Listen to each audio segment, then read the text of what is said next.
can definitely say that postpartum preeclampsia did rob a lot of the joy out of me being a mom. If you don't treat it fast and you let the symptoms linger around and build up, it could lead to like heart attack, stroke, seizures. Strength training is even more important after 30 than anything else. There's no better gift that you can give to your child than your health and your mental wellness. How rare and how severe it could be if they didn't treat it on time. Is there like any misconceptions or any judgments that you get, like a woman being into fitness?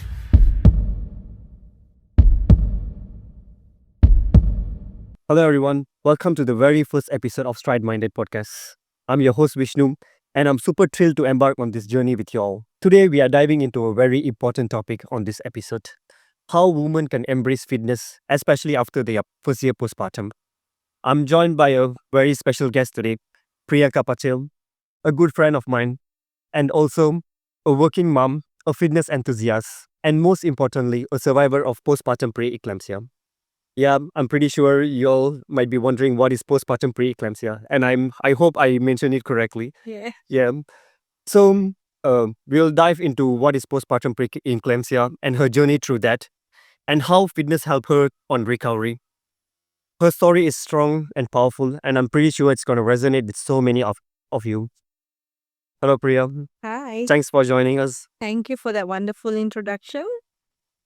Okay, I think most of the people right now will be curious about what is postpartum preeclampsia. Yeah. Could you briefly explain us what is postpartum preeclampsia? Okay, so postpartum preeclampsia is something that happens after delivery, after postpartum. And this could happen from the time of after delivery and up to 6 weeks. It could happen anytime within that time frame. And what will happen actually? So what new mother goes through is that you can develop symptoms very fast. Symptoms like edema, meaning water retention in the body. You can have very, very high blood pressure. Things like vision blurriness, headaches, things like that. And though it's actually very serious, and early detection can really help this kind of symptoms. And if it's not treated, or if the time frame, if you don't treat it fast and you let the symptoms linger around and build up, it could lead to like heart attack, stroke, seizures, things like that. And also like things like kidney failure and all, due to the amount of water retention that your body is handling. So that's basically postpartum preeclampsia from my understanding. Yeah, it sounds like a very serious condition. It is, yeah. And I'm just curious, like how severe, like how rare and how severe it could be if they didn't treat it on time. Well, how rare? It is quite rare, but from what I've noticed is from the people around me, meaning like my friends, my family members and things like that, it is increasing. Okay. I thought I was the only one who had postpartum preeclampsia. I mean, I never heard about postpartum preeclampsia before I had it as well. It's that rare. But after I had it, I had 2 more of my friends who had it as well. Okay. So within my circle, if I could have 2 people who have it, it's definitely rare. But then it's also like I feel growing Okay. as well. Yeah. Yeah. So that's postpartum preeclampsia on the list. Okay. How did you realize you had postpartum preeclampsia?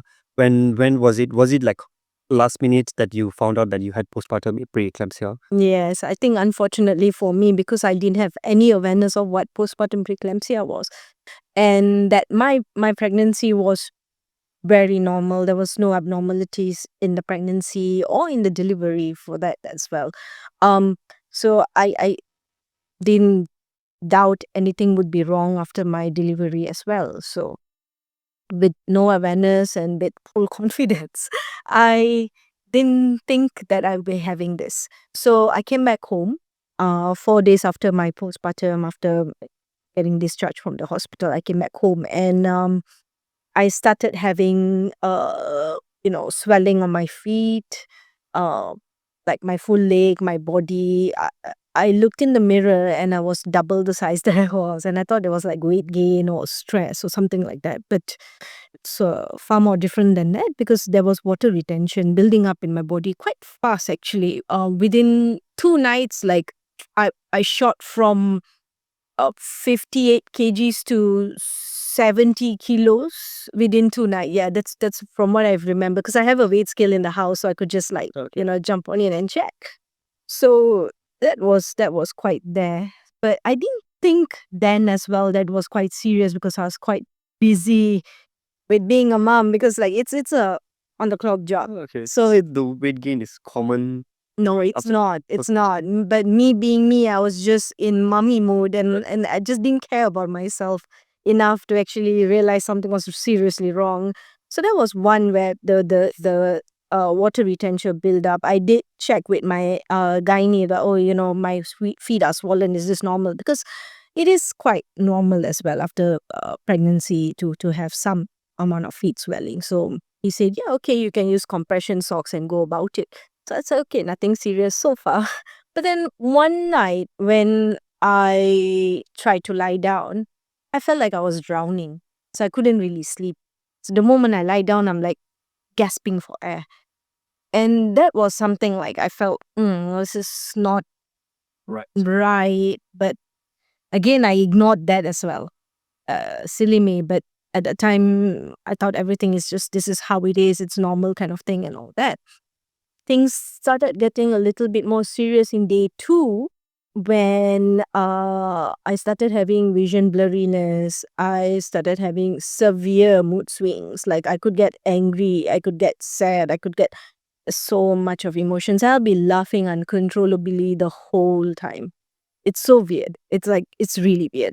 I can't even explain that situation. But that's when I think during the 5th or 6th day, according to our Malaysian local KKM standards, like the government nurse will come to visit the house. And I had 2 wonderful nurses that came to visit the house to check on the baby. And they realized that I was literally crazy. Something is wrong. Yeah, they thought something was really wrong. And also they saw the swelling and some of the signs that they I think they're trained to know this kind of things. And they're like, okay, well, the baby is fine, but the mother is not. Let's just check her blood pressure. And it came to a shock because the blood pressure was about like 240 over 170 above. Yes. It's bad. Like, and they were like, oh, this machine must be spoiled or something. And they tried using another machine, like my house one and all that. And it's the same. And in fact, it was a little bit higher because I was already stressed, right? And they're like, no, this is not normal. Just talk to your gynae right now. This is just not normal. So then that's when it rang the bell. So if that nurses weren't there, I think I would still be in that zone, the mummy zone, doing this, doing that, feeding, changing, lack of sleep. So thanks to those nurses, I feel like, that's where like I'm here right now. Because the symptoms could have gone even worse than what it was. So then what happened was You're saying that that's still early stage that they found out. no, it was it was quite there. All running on a teen thread there.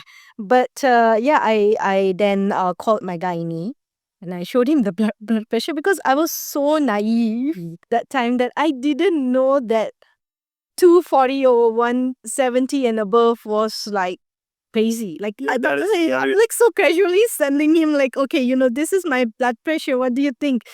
He got a shock and he straight called me. I just WhatsApp him the photo and he called me and he's like, come now. And he hung up. I'm like, what does he mean by come now? Some emergency. He just said, go to the emergency right now. Don't bother packing. Don't bother anything. Don't bother about your child. You come now. So then I told my husband about it. And my husband was like, oh, okay, let's go. Let's go now. So we went to the emergency straight away. They put me on a wheelchair. I'm like, I don't need a wheelchair. He Still can watch. still can walk. But mind you, at that time, I was still having blurry visions. I was still having mood swings. And I had this pain from the left arm all the way here. Okay. There was this tightness and this pain, almost like the kind of pain you would have when you are getting a seizure. Okay. So you just move your hand? It was very much lazy hand. Okay. But still, it didn't ring a bell to me. I was so naive. So, yeah, I got to the hospital. Straight away, they admitted me to the ICU observation unit. Really, thank God to my doctor as well. He was very, very quick, very, very prompt in handling the whole situation. Then I got like this, all this kind of medications. And that's when he got me stabilized in the ICU place, which I've never been at all in my life. It was very real, very fast. Yeah, that was the whole thing. Yeah. Yeah, I think listening to you, I can hear that you're going through a war zone. Yeah. Because all the thing that came into my mind is like you mentioned like what are the things that you go through physically, but like I was wondering like what are the things that you would be like mentally going through because you just gave a birth to your first kid. Yes. And you are not on your normal state. Yeah, and it is difficult because yes, he is my first baby, but prior to this, I did had 3 miscarriages as well. So for me during that time, it was everything to take care of the child. I finally got a baby, so I was like really like, oh, is he checked? Is he fed? Is he slept? And I've totally forgot about me. Totally forgot about like, is there something really wrong happening to me? Is this normal? Is this not? Like, just forgot about myself completely in that just a span of like me just delivery to being a mom within that 5 days. I forgot myself completely. Yeah, I feel like because those are like a very precious moment for you. Yeah, But and I it didn't got want to just miss. snatched away within a few days. Oh yeah. I can definitely say that postpartum preeclampsia did rob a lot of the joy out of me being a mom. I think this is the pretty common issue that people have. Like they think like every the conditions they have is like pretty common. Maybe this is common because that's their first baby and they are Yes. not super aware of what is really going on. They have Absolutely. like think but to themselves. This is pretty common. Yes, it is. Yeah. It is. Like, as I've noticed many moms who just forget that part to take care of themselves. Yeah. Yeah.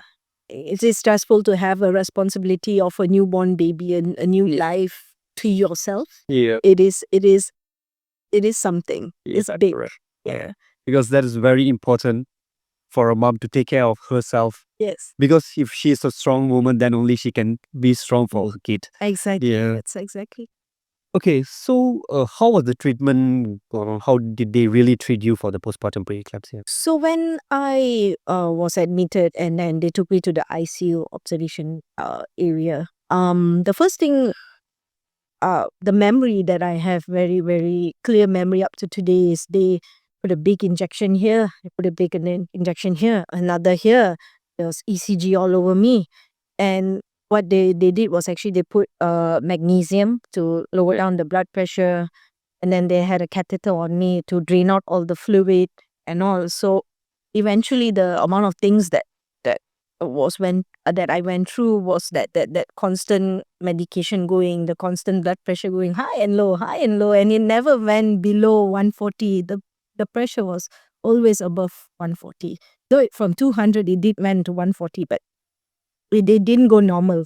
Even after I got discharged, it was still quite high, and I was on blood pressure medications for like about 2 to 3 months. Okay. Yeah.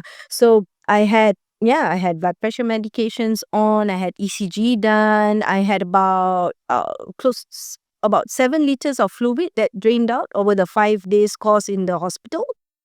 So within 2 days, I don't know how that edema was, that 7 liters fluid was in me. It just built up naturally.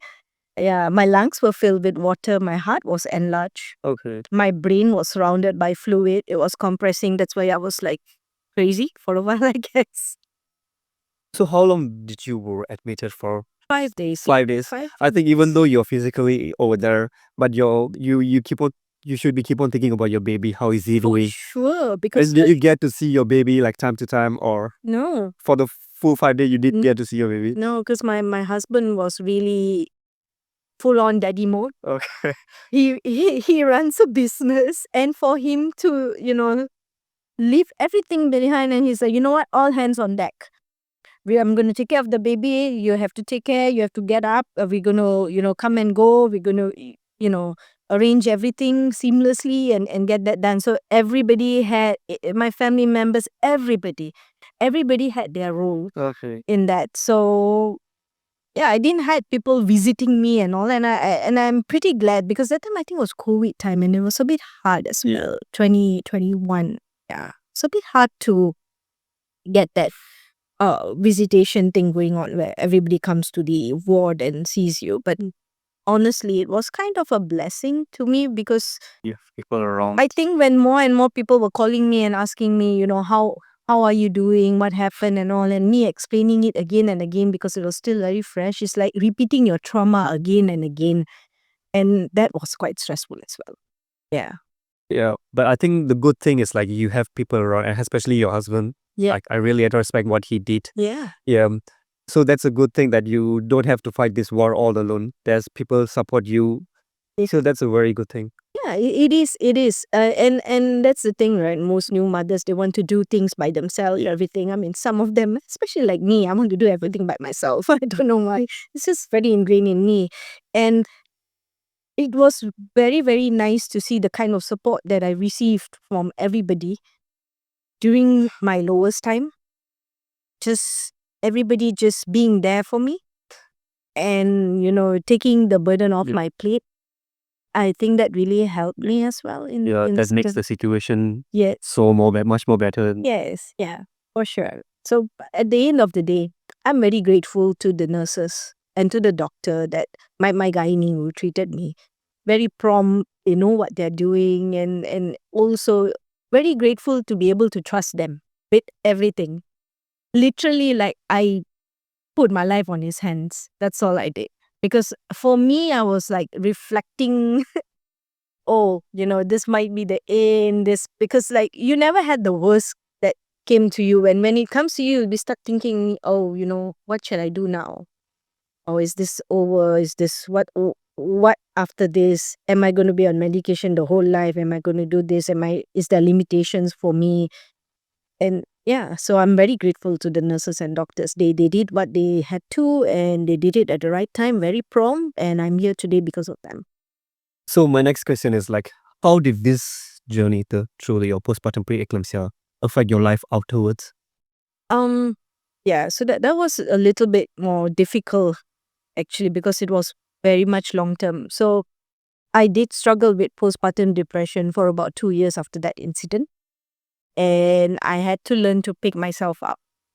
So there was a lot of doubts in me, because I used to always view myself as a person who is strong and capable and independent. And suddenly, when this kind of thing happened to you, it's sort of like like a turning event in your life course. And then now I'm at the stage where, I'm doubting myself. I'm having body dysmorphia. I am not having enough confidence for myself. And the other thing was that because my nature is such that I give everything and I forgot myself. So it was very difficult. And I had a full-time job, left my job as well. I loved my job, and we worked in same place. Yeah. So I've kind of forgot myself and went through this spiral of depression. Yeah, so that was my life after. I didn't have any physical strength. Couldn't even go up the staircase. Like if it was 5 staircase, I couldn't go up. My knees were bad. My muscle, I didn't have any much left. My mental state was also bad. So that's what happened afterwards. Yeah. So how long does it really took, like you came up from the depression, especially the traumas that you gone through? Or are you still have those kind of traumas like here and there? I am out of the depression for sure, because I have gained a lot more confidence, a lot more self-worth from it. But trauma, yes, I still do have. And this is very interesting. I didn't know I still had the trauma until I fell sick. Recently, I think it was last December. Yes, about December or January, I felt very, very sick, and was just like flu and, you know, phlegm in the lungs and just those kind of things that went around during that time. And I was supposed to be admitted in the same hospital, in the same emergency room. And the doctor was like, okay, your insurance is passed already, and we have to admit you in. And I was in the emergency room with the drips, and I'm like, can't do this again. I no no no no no no no no no. And I fought. Like I really fought with the doctor. I'm like, no, you don't give me IV antibiotics. You give me like tablets. You give me antibiotics, tablets, and get me out of here. And I told my husband that though the insurance everything was passed and my room was ready, I was ready to be on board. I'm like, I told my husband, I can't relive this moment still. I cannot. I need to be back to the house right now. And that's when I realized that, you know what, I still have the trauma. I cannot be in the hospital room all by myself.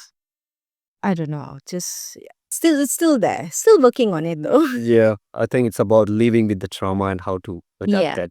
Yes. It won't be gone just like that. Yeah, it won't be gone. It's definitely a work in progress. You Always. say that. Is there a precaution or ways to detect postpartum preeclampsia before it gets severe? Or I think yes, there are several things that, new moms should be aware of. And also the family is around. I don't think so the onus is just on the new mom.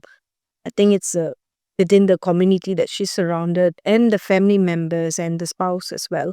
You should know the basic symptoms of this, as I mentioned, things like, if you have severe water retention, edema in your body right after delivery, up to 6 weeks, you have to be monitoring yourself. Um, get a blood pressure machine for your house and check. Just check. Because you never know, even though if it's not postpartum, you never know if the mother is still stressed. yeah, Just generally.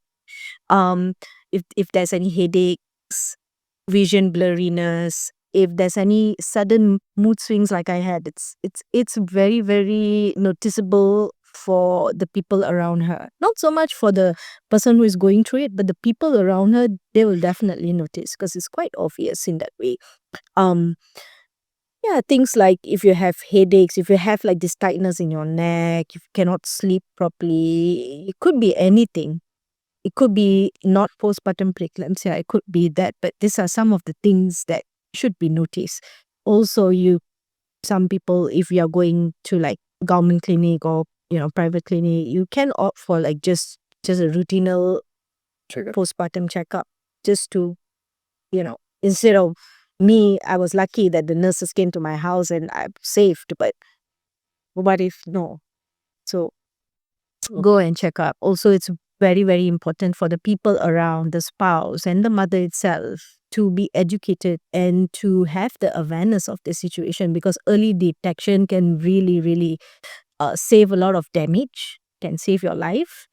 Also, mentally and physically, it could save you. Yeah. Could be just a small thing where you just little bit of medication and you could be out.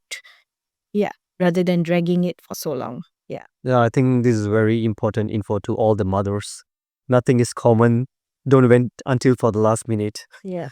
So if you feel after your childbirth, if you don't feel normal, if you feel like something wrong, go get a checkup. Make sure you take the precaution steps. Yeah. Exactly. Yeah. Okay, I think we have talked enough about postpartum preeclampsia and the journey through that, all your mentally, how it affected you and your physical health as well. So let's go into fitness. So I'm just curious, like, how did the mindset shift happen after the journey through all the things that happened? Like how the shift happened towards your body and your health? Mhm. So what happened to me was that because I was at a very low point in my life, and I still go back to the day where I was in the 5 days in that hospital getting myself better. And I started having flashbacks of, throughout my life so far, what are my shortcomings? What have I achieved? Have I nurtured myself enough? Have I not? Am I satisfied? Not satisfied? This kind of things. And then I learned that, moving forward, if I get the chance to live a healthy life, or, if I don't have any physical setbacks or mental setbacks to myself, then I would put myself first. And I feel that this is not selfish. This is very essential. And for anyone, when you put yourself first, when you take care of yourself, then you'll be able to take care of your others. Yeah. Right. And I feel that there's no better gift that you can give to your child than your health and your mental wellness.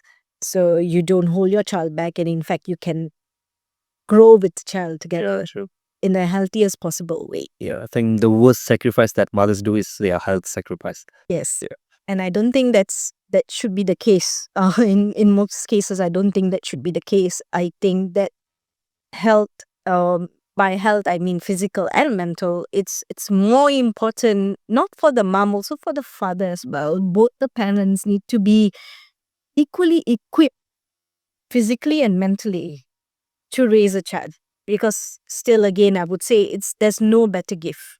Yeah. Yeah. So was working out and or your current fitness routine was a part of your life before motherhood, or it just became important after the motherhood, after childbirth, or especially during your recovery period? Oh, well, before being a mother, I used to work. I used to go to the gym and all that. But honestly, I wasn't too serious about it. So I didn't have the right purpose and intention to go about it. So I used to just go to the gym, do whatever I need to, wrong, right. I didn't care. There was no goal, real goals or what. I was just like, okay, I'm going to the gym. That's all. Yeah. Right.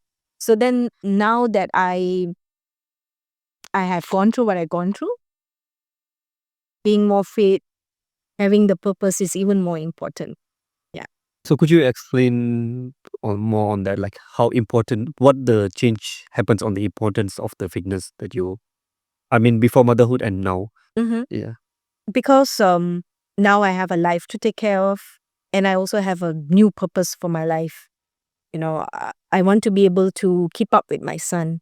I need to be able to keep up with my life as well, have a new purpose for my life. So that gave me the strong drive to focus on my fitness and my mental health as well, and put myself first. Yeah. Yeah, I think this reminds me of the main important thing for everyone.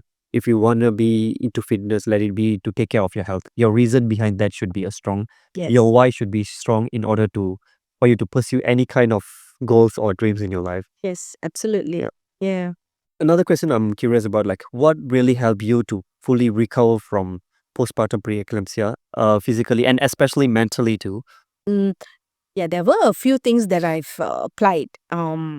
So actually, it took me 1 year before I even started anything myself. So I really did focus on that 1 year to like think about my mental health, think about my physical health, and also being a mom full time. And also, I left my job and everything. So I was really low at that point. After a year, then I was in a state where, okay, now I can, do something for myself. I really need to actually, it's been long overdue. So then I had to pick something that could help me um both physically and mentally.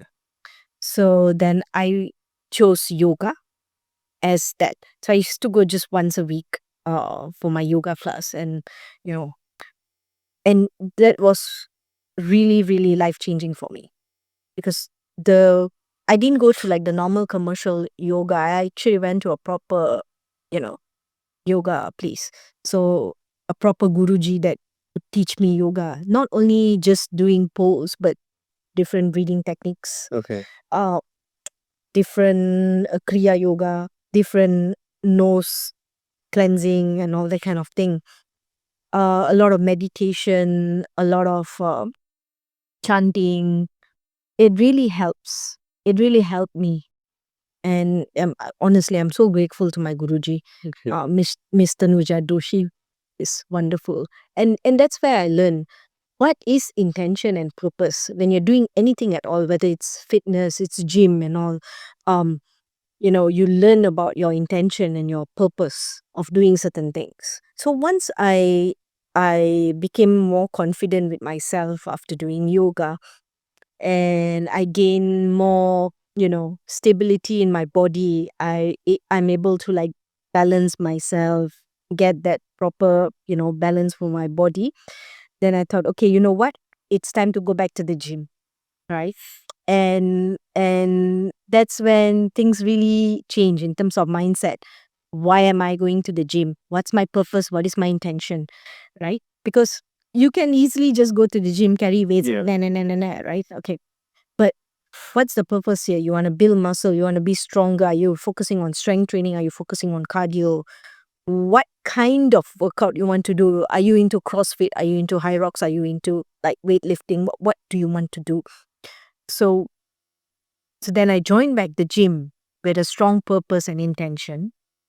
When you're doing a certain rep, what's the rhythm like? What's the breathing like? And again, it goes back to yoga. Yes. So that really helped me. Like step by step, focusing on what is needed most now. At that point, it wasn't going to the gym straight. I wasn't chasing anything. I needed to focus on myself, stabilize myself with yoga. I wanted to know, like, what before you started your fitness routine, let it be yoga, let it be gym, like, how do you feel once you started your fitness routine, once you start going, taking care of yourself and health, and what shift does there happen? I think is the best thing that I've done. And the shift is that because at a point where pre-yoga stage, I would call it, I was like this person with low self-esteem. Self-worth was very low. Physical, I felt like my body was giving away, right? And when I started yoga and then after that gym and all, I've gained that confidence. I've reclaimed myself again. I feel younger, I feel stronger, I feel better. And that I think is the most important thing and the most valuable thing that I've done with my life so far. That the best decision that I've done. Yeah, that's good to hear. I think, I mean, fitness is not just about the physical health and everything, not to have a nice body, a nice physique, muscular body. It's more than that. It's like feeling who you are. It is like, Very nurturing. yeah, especially your mental health. How does it change your mental health? Yeah, absolutely. I Yeah. think more awareness should be spread on this kind of topics. Yeah, because when you see videos on social media about fitness, it's all about, oh, you need to have enough protein, this, or you need to build muscle, or, do cardio before, after, and all that. Yes, while all of that is true, but the essential is that I think people need to spread more awareness that fitness is actually very nurturing. Yeah. It is like, oh, you're stressed from work, go to the gym. Yeah. If you're sad, go to the gym. If you're happy, go to the gym. You want to celebrate something, go to the gym. Correct. I mean, that's how I look at it. Yeah, correct. Yeah. For me, like more than that, it's not just about gym. And yeah, you don't have to just go to gym. You can just go for 10 minutes run. It's about your health.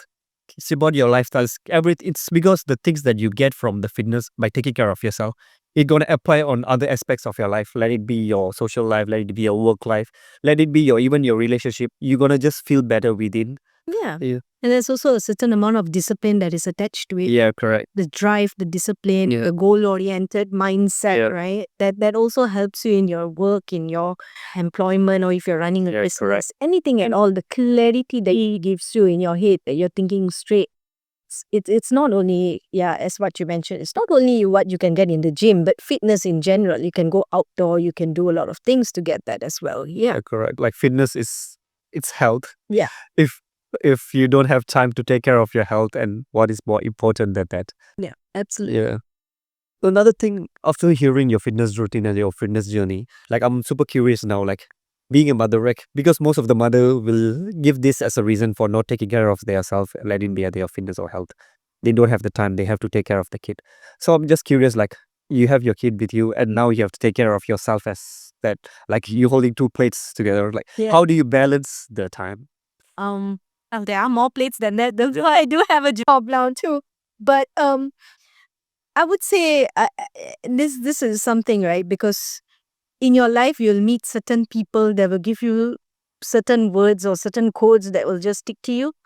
I have a few people that have come to my life and gave me that value, right? And one of it is my one of my college friends, and he used to say, used to be so pissed off and used to tell me, what, don't complain, you don't have so much time, you don't have time and all that, you find time, you make time. He used to say like that, like you have to find it, you have to make your own time and things like that. And that kind of stick to me as well. And there's also back in the day when I used to work in Woodside, Australia, especially a petroleum oil and gas company, and they have this tagline called "Do what you say and say what you do." Yeah. So that two things really stick to me in that way, and I still apply that. Yeah. And I feel like, okay, you have 24 hours in a day. Yeah. You have 1 hour sometimes to scroll on social media. Why don't you use that 1 hour to do something? You need not to be for you to go in the gym. Need not to be some extensive, stringent exercise or something, but go for a walk, go for a Don't hike. have to be extreme workouts. Don't No. have to carry like heavy weights, deadlifts. Just like go for a run or walk, or just like a home workout, like a heat workout. Those kind of things will help. Because for me, I always believe like the most precious asset that we all have is time. Yes. So if we not using time to, if you say like we don't have the time to take care of your body, take care of your mental health, like what's the reason? Because what's the thing we are really running behind? Yeah, I think probably that person needs to get like everybody needs to know their priority. Privacy, yes. Yeah, it's all come down to their purpose and intention. Like, what's the reason? What's the real reason? Yeah.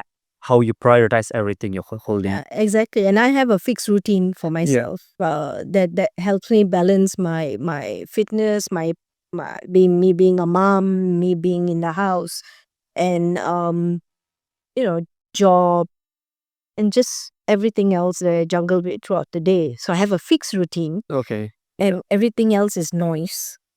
And I block the noise. That's right. I stick to that routine as much as I can. I don't make that routine that rigid. If I have to skip gym for that one day, it's okay. I will skip the gym because I know majority of the time I am pretty consistent. I go every day. So if I skip gym, it's fine. If I have to go one day extra to the gym, it's fine. But I know that my routine is set that way. And it's set in a way that is enjoyable to me. Yeah. Which is why I'm not dragging myself throughout the day. I think that's also very important as well. Yeah. Yep. So could you run through your routine? How Run through my routine. Yeah, just like a Okay.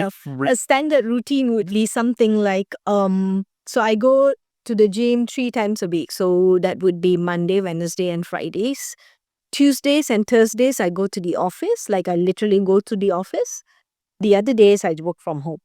So what happens is I get up at 7, I get ready, I get my son ready, I send him to school, I go to the gym, I come back, I get ready, I start my work, juggle with everything else, fetch him, come back home, feed him, my son, and do some activities with him, put him to sleep. So that's basically about it. It's a very, very simple routine that I could follow, but it also checks me majority of the boxes. Yeah, just that. Yeah, because you also have to focus on your diet. You also have to focus on your meals and your protein intakes and all, and that really takes up a lot of space. So you really need to make sure you pace it out in the day that it's enjoyable to you and it caters to most of your checkbox. It's basically what it is. Yeah. Yeah, I think it's all comes down to time management. How you manage your day-to-day time. It's very important. And discipline. Yeah, correct. And discipline. That's where discipline comes because The will to follow through. yeah, correct. At first, you have to have a system Yeah. in the place. The schedule you mentioned, like I call it as a system. Once you have a proper system in place, like what are your goals and how you want to achieve that. Absolutely. I think anything is possible once you have a proper system and you stick to that. Yeah, that's absolutely true. Yeah. So what kind of support did you get? Let it be your relatives, your people around you when you have this fitness journey. Like what kind of support did you really get? I really got a good support system, especially my spouse, my husband, and my family, and my friends around me. Majority of them, I get really positive support from them. I have people in the gym. I have friends from the gym. They are very supportive as well. They are very, energetic and encouraging me. So it's very, very important to be surrounded with people like this, with the like-minded people, who see the value in fitness, in physical and mental health as well. So you guys can grow together. Yes. You surround yourself with winners, you'll be a winner too. Yeah. Yeah. So that's the key. Yeah, and like Why I ask this kind of question is like, Mm. I'm just curious, like, is there like any misconceptions or any judgments that you get, Mm-hmm. like a woman being into fitness? Yeah, I do have. I have to be honest. I do have my fair share of people. I do get some judgments. I just feel like it's also coming from an area where they are not aware of what fitness is like, because the kind of fitness that I am into, it's a lot of, heavy weight liftings and, strength trainings and all that. And when they see a woman who's doing, I think a lot of people are not used to in my community to see that or things like that. And I do get judgments like, oh, she's going to the gym. I've been seeing so many videos about her on social media, but then, she doesn't really have a fat stomach. Okay. Yeah. Y- But then at the end of the day, they do not know that it takes, for a newbie, I would still consider myself as a newbie. I'm not a pro. It's a But journey. it's a journey. Don't- And to build your dream body, it may take 3 years or 5 years from the get-go. So people do not know that. They think like, oh, you go to the gym, you get a trainer for 2 months and that pump, dream body on. It's not going to work that way. So I don't really give my energy to those kind of negativity. I did get like one auntie calling me and telling me, oh, you shouldn't lift so much of weights and all, then you'll become like a man, and then what your husband will think about you. You should focus on your second child and all these kind of things. And then again, it's not like, I'm offended or something. It's something like, oh, but you're not aware of what actually is Yeah. fitness is actually. That's why I get this kind of comments. Yes, But because it's okay. I think there's a lot of ignorance, and Yeah.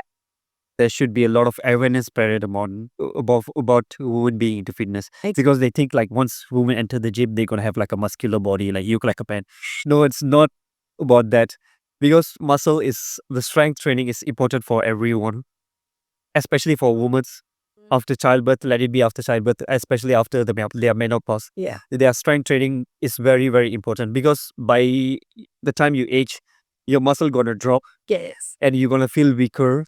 So this is gonna help you in order to sustain those muscle and to sustain those strength, Yeah. even though when you're aging. So it's not like, it depends on what kind of training you are do and what kind of fitness routine you are following. Yeah. So if you follow the right fitness routine, you're not gonna be like the muscular guy. If you don't want to be like a muscular and the fit girl out there, it really depends on the purpose you enter the gym. Yeah, it depends on your goal. And Yeah. and what you said is absolutely true. Women after 30, we tend to lose muscle. Every year we will lose some amount. And I think it's same for male. Yeah, everyone.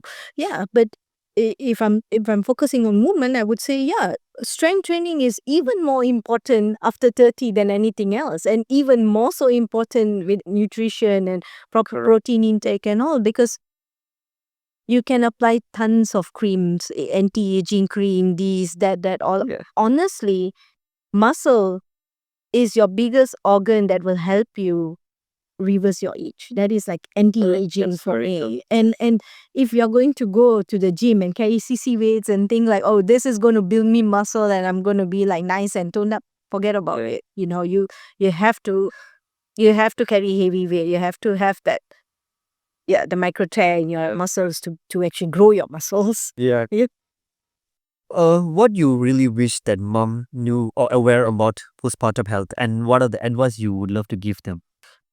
I wish that if more and more moms should focus on their health, especially after postpartum, because you have given birth, you have went through this wonderful process, and it's also a very big process. It's a big body change, and there's no rush to get back in the pre-baby body or something like that. Your body has changed, but how do you equip your body to be more stronger now, and also mentally as well? And fitness is one of the ways, right? And I feel more and more moms, if they're aware of this and they could put themselves first, it's not selfish, it's actually very essential to put yourself first and focus on your health. Maybe do small things that could help you with that. Like, you don't necessarily need to go to the gym. Yeah. You can do something at home. You can use your baby as a weight, do some squats. do some core strengthening exercises, which is also quite important as well after delivery. Yeah, even for mental health, they can do like Meditation. mindfulness, meditation, there's journaling, there's a lot of mental health. Yeah. So they have to make this as a priority. Yeah, I do feel that there's this growing interest of new moms journaling their journey. Okay. First trimester, what was my, journey? What was I feeling? And this kind of things. And this could be brought forward even postpartum as well, because I think writing really helps to Yeah, relieve because that burden as well. the thoughts in your brain is like super cloudy. Once you put Yeah. inside a notebook or it's like something when you write down, it'll be super clear. Absolutely. And it also works with business as well. Yeah, everything, literally Everything. You yeah. just down, get everything out. Yeah. Correct, because it's here. So we got to use our mind for everything. So once it's clear, the cloud is clear. I think Yeah. we can think straight and we will be like more calmer in a way. We can handle any kind of situation once our mindset is right in the place. Yeah, so I do wish that like new moms would, give themselves some grace and not put that pressure on themselves like, oh, I'm done. This motherhood's the only thing that is going to be with me now, and I have no self identity left, and things like that. But that's not really the case. I wish that they would be more patient with themselves and understand that, this is a process and they can nurture themselves back. Because Yeah. it's a journey. It This journey is a path, not like it's not just an end goal. I reach that straight away. So it's a journey because everything changed. You're not going to be the same person anymore. So Yeah. it's about adapting to that Yeah. changes. Yeah, for sure. Yeah. For like moms who would want to, focus on their fitness and all, I think it's very important for them to think about what fitness really means to them. Not necessarily you need to go to the gym. You could maybe do some walks, you can ask your friends and family around, your spouse around to take care of the baby for like maybe 1 hour and fully utilize that 1 hour to yourself, whether it's to nurture yourself by meditating, whether it's to journal, whether it's to focus on yourself, going for a walk or doing some sort of strength training exercise. Yeah, correct. Yeah, Even so- if they don't have the time, I think just like a 15 minutes workout, home workout. Yes. There's a lot of tons of home workout in YouTube. Exactly. You can work out with your baby. Yeah. A lot of women do that nowadays. Even my sister do that. Yeah.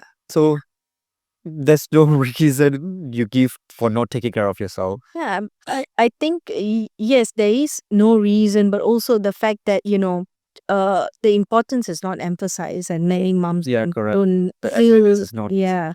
So and also it's okay. It's okay if you don't want to have that pressure in you that you don't want to do, but at the end of the day, you have to be aware that okay, I have to put myself first, and what needs to be done in order to get there, to put myself first, to nurture me. What do I need the most now, right? So redefine what fitness means to you. Yeah. And also focus on how it feels rather than how it's seen, right? If it feels good, if you're doing a certain thing that is nurturing yourself, if it feels good, focus on that. Chase that feeling. The more you chase, the more it will become a routine. Yeah. Hardest part is taking the first step. Once you took, like, you know what benefits bringing to you. Yeah. It's like dopamine. Right? Yeah, sure. Before we wrap this up, is there any message that you want to give to the moms that are listening or the moms that going through the same journey as yours? Mm-hmm.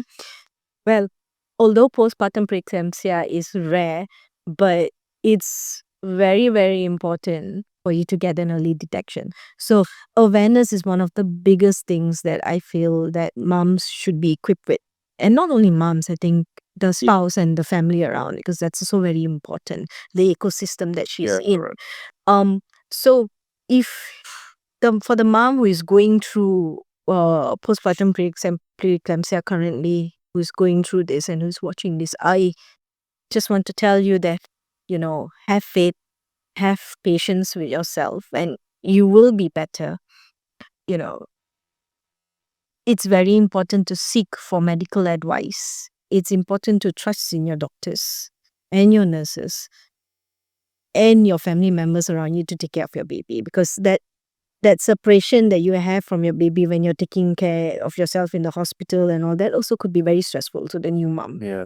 So have faith, have trust, and have patience with yourself, and you will get through it and you will be better. And for the moms that have gone through this and who have came out of this, the warrior moms, do share your story, because awareness can really, really make a lot of difference.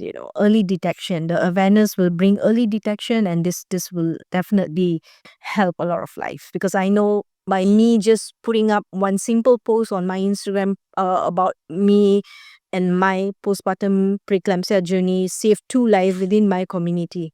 They had early detection and they saved. So imagine what, when every woman speaks out about this and there's more awareness, their spouses will know about it, people around them, the community will know about it. It will be so much more easier to detect I this. think the awareness should be spread not just about preeclampsia. I think all the postpartum health. Yeah. The importance of taking care of the postpartum health and like whatever the conditions they have gone through. Yeah. I think once the awareness is spread, like they will be more careful on their health and everything, Yeah. so that they don't wait till it becomes severe or the last minute. I think they'll be more prompt to notice the symptoms as well and more alert as well. And also for the moms who are, new moms who want to get into the fitness journey and all, don't wait. Just dive into it, just do it. There will be mistakes along the way. There will be difficulties that you will deal with, uncomfortableness, lack of confidence. It's okay, because things like this are normal, and you'll overcome it, and you'll feel like a winner at the end of the day. Just bring it slowly. As I mentioned, it's a journey. Yeah. So one step at a time. Like just focus on getting 1% better every day. Like it's a journey. Don't expect like a quick result just by like a snap of your finger. No. Yeah, It'll take years. yeah, It'll take take years. years. So- But the journey will be very fruitful in itself. Yeah. Right. So now we have a very important section before we end up this episode. Okay. So it's a rapid fire round. So all you have to do, I'll give you a question. You just say the first thing that come into your mind. Okay, I'll try. Let's see. Okay. So the first one is, would you rather lift heavy weights or do body weight exercises? Lift heavy weights. I am trying to do body weight exercises, but heavy weights is just my thing. Okay. Yeah. And the second one, would you rather work out in the morning or in the evening? In the morning. I've tried in the evening. I couldn't sleep. Like in the morning, I'm like still fresh. Like everything goes very nicely. I'm no longer lazy. Like you just feel awake. I'm awake throughout the day. But when I work out at night, oh dear, I cannot sleep. I cannot. I tried 1-2 times and I'm like, nope, this is not a good idea. Yeah, it really depends on people. Some really like they go work out in the morning. Some it depends. Like if they like to work out in the evening. I'm definitely a morning person. That also late morning, like at 8 o'clock onwards to 10:30. That's very nice time. Yeah. Okay. Okay, the third one. Would you rather never miss a workout or never get sore after exercise? I would rather never miss a workout, because I think soreness, like you can deal with the soreness, and in fact, like if you have done workout for quite some time, like the soreness is not there because you are like getting the proper nutrition and the proper workouts, and also you get used to it. Yeah. But never miss a workout. I would rather not miss a workout, because the regret that I feel, That's true. it's terrible. Yeah. Yeah. Okay, the next one. Okay. Would you rather train alone or in a group class? Train alone, no group class, because like sometimes some people are faster than me, sometimes some people are slower than me, and you cannot like training how to do in a group class. I feel like I have slower reps on certain muscles or faster reps on that. I just like to be in my zone, like my music, my workout, high buy sometimes. That's it. Because when in group class, the progress differs for people to people here. Yes, yeah, it is. I don't want that to be a setback for me, or I don't want to put that pressure on me that, oh, this person is doing better than me, this person is doing slower than me. I'm going to take that. For reasons. Yeah, I like to just like me, myself, and I'm in a war with myself. That's my progress there. You versus you. Me versus fighting myself. I do better that Yeah. way. Yeah. I don't need people to encourage me to go to the gym. I'll just go to the gym and do, because it's like my free. Because it became your habit. Say you've been doing this for quite some time. Yeah. Yeah. Okay, the last one. Okay. Would you rather do cardio every day or strength training every day? Easy. Strength training. Strength training, you know that too. I tried doing cardio for a week. I didn't like it at all. Yeah. All right. That's it. Thank you, Priya. Thank you so much for joining us. Thank you so much for sharing your journey, your insight, your thoughts, and the things that we talked about that created the awareness. No problem. You're most welcome to have me. And thank you so much for giving me this opportunity to share my story around and to help moms around. Thank you so much. All right, that's a wrap for today's episode. I hope you guys found this inspiring as I did. And I'm pretty sure it's going to be a very important episode for all the mothers out there. And so make sure you share it to the people that who really needs to hear this. And I really would love to hear your feedbacks, your thoughts on this episode. So do drop a comment, like, and don't forget to subscribe because you don't want to miss what's coming up next. And I'll drop Priya's details down in the description below if you would love to connect with her. There's so much more coming up next in Stride Minded. This is just the beginning. Thanks for tuning in, and I'll see you in the next one.